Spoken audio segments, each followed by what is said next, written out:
അസ്സലാമു അലൈക്കും.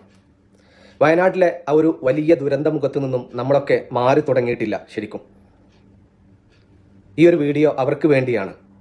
നിങ്ങൾ ചെയ്യേണ്ടത് ഇത്ര മാത്രമാണ്. ഈ ഒരു വീഡിയോ അർഹരായ ആളുകളിലേക്ക് എത്തും വരെ നിങ്ങളൊന്ന് ഷെയർ ചെയ്തു കൊടുക്കണം. അൽഹംദുലില്ലാ, ഞാനിവിടെ അബുദാബിയിലാണ്.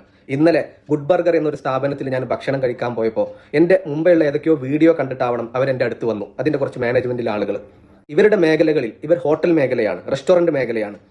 അവരാൽ കഴിയുന്ന, അവർക്ക് അറിയുന്ന ജോലികൾ ഇവരുടെ സ്ഥാപനങ്ങളിൽ ചെയ്യാൻ അവർ തയ്യാറാണെങ്കിൽ 50 പേർക്ക് മാഷാ അല്ലാ ഈ ഒരു വയനാട് ദുരന്തവുമായി ബന്ധപ്പെട്ട് ദുരിതാശ്വാസ ക്യാമ്പുകളിലും അതിന്റെ ചുറ്റുവട്ട പ്രദേശങ്ങളിലൊക്കെ കഴിയുന്ന 50 ആളുകളെ നമുക്ക് കിട്ടും വരെ നിങ്ങൾ ഈ വീഡിയോ ഷെയർ ചെയ്യണം. 50 ആളുകൾക്ക് ഇവർ ജോലി കൊടുക്കാൻ തയ്യാറായിരിക്കുകയാണ്. അൽഹംദുലില്ലാ, എത്ര നല്ലൊരു കാര്യമാണല്ലേ. അപ്പൊ ഇൻഷാ അല്ലാ നിങ്ങൾ ചെയ്യേണ്ടത് ഇത്ര മാത്രമാണ്. ഞാൻ ഈ താഴെ കൊടുക്കുന്ന നമ്പറിലേക്ക് നിങ്ങൾക്ക് ഈ ജോലി ആവശ്യമുണ്ടെങ്കിൽ, അല്ലെങ്കിൽ നിങ്ങൾ അറിയുന്ന ആർക്കെങ്കിലും ഈ ജോലി ആവശ്യമുണ്ടെങ്കിൽ ഈ താഴെ കാണുന്ന 2 നമ്പറുകൾ, ഇത് ഗുഡ് ബർഗറിന്റെ മാനേജ്മെന്റിൽപ്പെട്ട മുതിർന്ന 2 ആളുകളാണ്. ഒരാൾ നാട്ടിലാണുള്ളത്. നാട്ടിലുള്ളവർക്ക് ഈ നാട്ടിലെ നമ്പറിലും, ഗൾഫിലുള്ളവർക്ക് UAE-യിലൊക്കെ ഉള്ളവരാണെങ്കിൽ UAE-യിൽ വിസിറ്റിംഗ് ഒക്കെ വന്നിട്ടുണ്ടാവുമല്ലോ, അവരൊക്കെയാണ് എങ്കിൽ ഈ ഒരു പ്രദേശങ്ങളിലുള്ള ആവണം എന്നൊരൊറ്റ നിബന്ധന മാത്രമേ ഉള്ളൂ. വയനാട്, മേപ്പാടി, ചൂരൽമല ഈ ഒരു സ്ഥലങ്ങളിലുള്ള ആളുകൾക്ക് ആവണം എന്നുള്ളൊരു നിയമം മാത്രമേ അവർ മുന്നോട്ട് വെച്ചിട്ടുള്ളൂ. ഉണ്ടാവും ഇഷ്ടംപോലെ ആളുകളൊക്കെ നമുക്ക് കിട്ടും. അതുകൊണ്ട് തന്നെയാണ് ഞാൻ പറഞ്ഞത്, അർഹരിലേക്ക് എത്തും വരെ നമ്മളിത് ഷെയർ ചെയ്തുകൊണ്ടേയിരിക്കണം.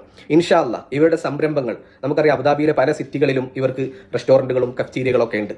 അവിടെ അവരാൽ കഴിയുന്ന ജോലികൾ അവർ കൊടുക്കാൻ തയ്യാറാണ്. ഇവിടുത്തെ സ്റ്റാഫുകളൊക്കെ നമ്മൾ പരിചയപ്പെട്ട് കഴിഞ്ഞാൽ ഒരുപാട് സന്തോഷത്തോടെയാണ് അവരവരുടെ ജോലി ചെയ്യുന്നത്. കാരണം അവരുടെ മാനേജ്മെന്റ് അവരോട് അങ്ങനെയാണ് പെരുമാറുന്നത്. ആ ഒരു സ്ഥാപനത്തിൽ ജോലി കിട്ടുക എന്ന് പറഞ്ഞു കഴിഞ്ഞാൽ വളരെ സന്തോഷമുള്ള ഒരു കാര്യം കൂടിയാണ്. കാരണം അവർ സെർവ് ചെയ്യുന്നത് വെറും ഭക്ഷണം മാത്രമല്ല, സ്നേഹം കൂടിയാണ്. അത് അനുഭവിച്ച ഒരാളാണ് ഞാൻ മാത്രമല്ല, എൻ്റെ ഫാമിലിയെ ഞാൻ അവിടെ കൊണ്ടുപോയിട്ടുണ്ട്. ഞങ്ങളുടെ കൂട്ടുകാരൊന്നിച്ച് എപ്പോഴും അവിടെ പോകാറുണ്ട്. അപ്പോൾ ഇൻഷാ അല്ലാ ഷെയർ ചെയ്യാൻ മറക്കണ്ട. അർഹരായ ആളുകൾ ഇപ്പോഴും ഒരു അത്താണിക്ക് വേണ്ടി നമ്മളെ കാത്തു നിൽക്കുന്നുണ്ട് എന്ന് മറക്കരുത്. ഇൻഷാ അല്ലാ. അസ്സലാമു അലൈക്കും.